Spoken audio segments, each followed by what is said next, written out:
Welcome to Talk Tickers, your direct line into the heart of earnings calls. Today we're diving deep into Champions Oncology's fiscal Q1 2026 results. And this wasn't just another quarter. It paints a really fascinating picture, I think, of strategic pivots unfolding against, well, a challenging market backdrop. Our mission here is to unpack the hard numbers, understand what management's plans are, and, ultimately figure out what it all means for the company's future. Ready? Okay, let's kick things off with a quick look at the headlines, just the first glance stuff. Champions Oncology reported GAAP EPS of $0.02, GAAP, generally accepted accounting principles, the standard rules, and that $0.02 actually beat the consensus estimate by 0.03 cents. So, an earnings beat. That's good. However, the revenue side tells a slightly different story. Came in at $14.7 million. That missed the consensus by about $0.7 million.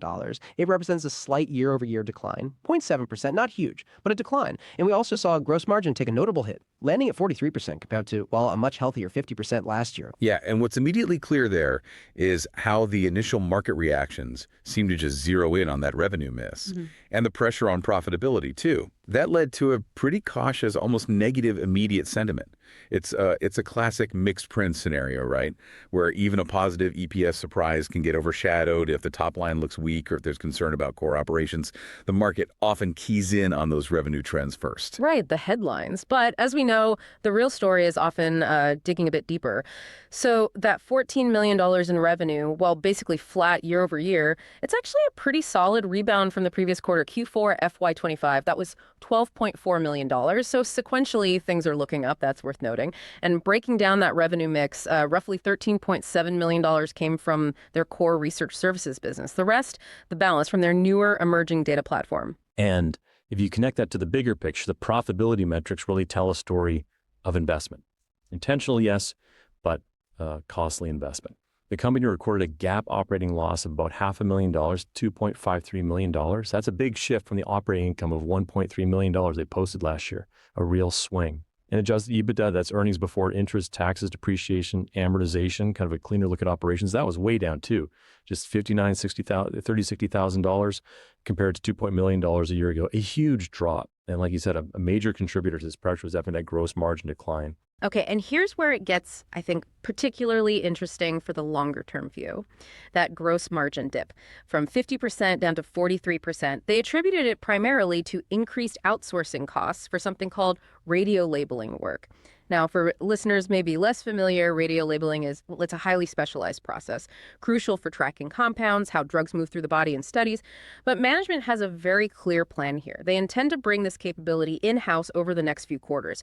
The goal isn't just cutting costs, though that's part of it. It's also about boosting margins and gaining more control. Right. And this immediately brings up the question about their overall investment strategy. It's a tightrope walk. We saw R&D expenses jump by approximately 43%, actually.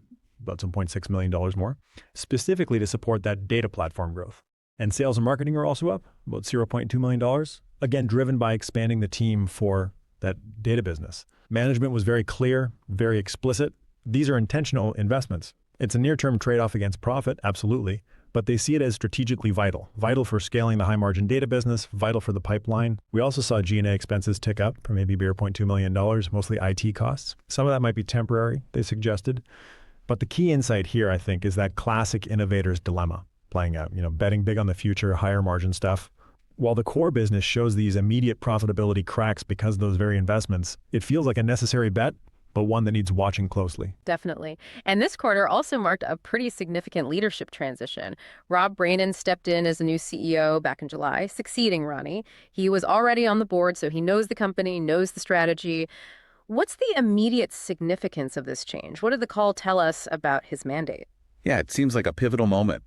Brainen's mandate sounds crystal clear. First, strengthen the core services, get that foundation solid. Second, rapidly scale the newer, higher-margin data platform. He actually described it as a two-engine model for growth. Emphasizing both are crucial. And what's fascinating is how these Q1 results kind of illustrate that pivot already. Yes, the core services business showed some softness, down about $0.4 million year over year. But importantly, management noted improving customer trends within that. Fewer cancellations, better bookings to revenue conversion, and growing relationships, especially with large pharma clients. So it suggests maybe stabilization is underway in that first engine. Okay, so core services stabilizing, that's potentially good news. What about engine number 2, the data licensing platform? How significant is its momentum? Are there metrics beyond just revenue that show it's sustainable? Absolutely. The data licensing platform is definitely gaining traction. It showed a $3.3 million year-over-year increase in revenue. Now, that might sound small in isolation, but it's meaningful contextually. The company has now generated data sales for 3 consecutive quarters. That's since closing its first licensing deal less than a year ago. That consistency, quarter after quarter, that's a key metric to watch. They see huge long-term potential here, especially with AI and machine learning becoming so central to drug discovery now. Their data sets, being comprehensive and clinically relevant, seem really well positioned for that need. The real insight into this two-engine model, though, is understanding just how different the operational cycles are. You have a services-based CRO contract research organization helping pharma with research versus a data licensing platform selling access to data. They're effectively building 2 distinct sales forces, 2 delivery models that can stretch resources, right, and introduce integration challenges. Success really hinges on balancing that delicately. Okay, 2 engines. But then the CEO also mentioned Corellia, their wholly owned drug discovery subsidiary. It sounds like a potential wild card. It could be. Yeah, Corellia could be a substantial future value driver. The CEO highlighted it as a key opportunity, mentioned compelling data coming from its platform and in vivo experiments. That means studies in living organisms, like animal models, crucial steps before human trials. And importantly, they're actively seeking external partners and funding to advance this initiative. So that signals a potential pathway for significant upside that maybe isn't fully baked into their current valuations, like a strategic option for the future. Right. So with all these initiatives, the investments, the 2 engines, Corellia, how are they funding all this, especially in this market? What's the balance sheet look like?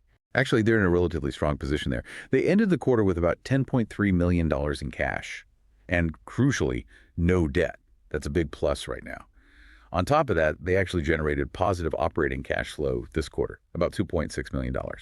So all that gives them a significant runway, breathing room, less immediate dilution risk, assuming, of course, they execute well. Okay, that's good financial footing. Speaking of the market, though, what was management's take on the broader biotech investment landscape? Still tough out there.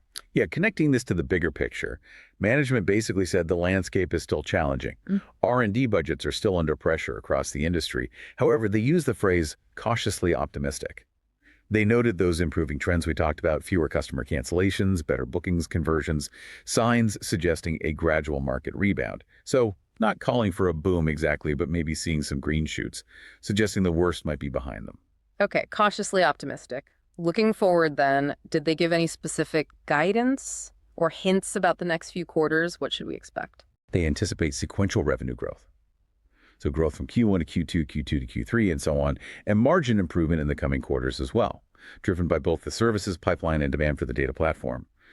They specifically expect to be roughly cash neutral in Q2 FY26. Yeah. So not burning cash, not generating much either, but then projecting cash growth for the second half of fiscal 2026. That sequential improvement is a key signal. However, and this is important, they did not provide specific numerical guidance for the full fiscal year. No hard numbers for the whole year yet. No specific numbers. So that raises the question for you, the listener tracking this company. What are the absolute key things to monitor going forward? Execution. It really comes down to execution. They're on 3 critical things. 1, achieving consistent sequential top-line growth, quarter-over-quarter growth.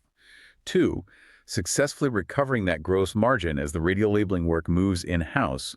We need to see that percentage climb back up. And 3, accelerating the commercialization velocity, basically the sales pace in data licensing, getting more deals done faster.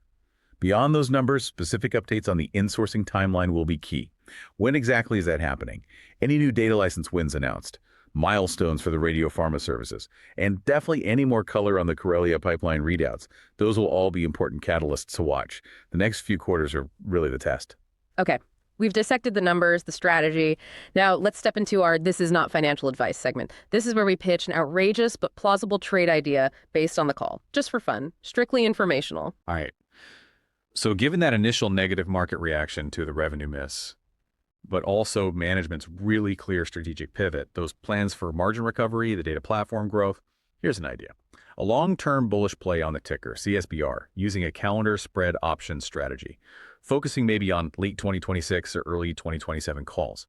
Now, a calendar spread, basically, it's an options tactic. You use different expiration dates to leverage time decay, betting on a move over a longer period while managing risk. The outrageous part of this idea is betting on significant multiple expansion. That means betting the market will assign a much higher valuation to the company's earnings or revenue down the line. Why?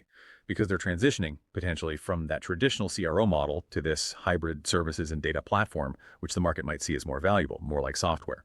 The plausible angle comes from management's explicit commitment to insourcing radiolabeling that should help margins, and the consistent, even if early growth we've seen in data licensing now for 3 quarters straight. So how it works is you buy a longer dated call option, maybe slightly out of the money. And you'd help fund that by selling a near-term call option further out of the money. The whole idea is you're banking on the market, eventually recognizing that higher margin, potentially software-like revenue stream from data.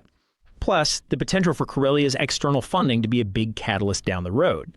If that happens, you could see that multiple expansion, maybe well beyond current biotech peers.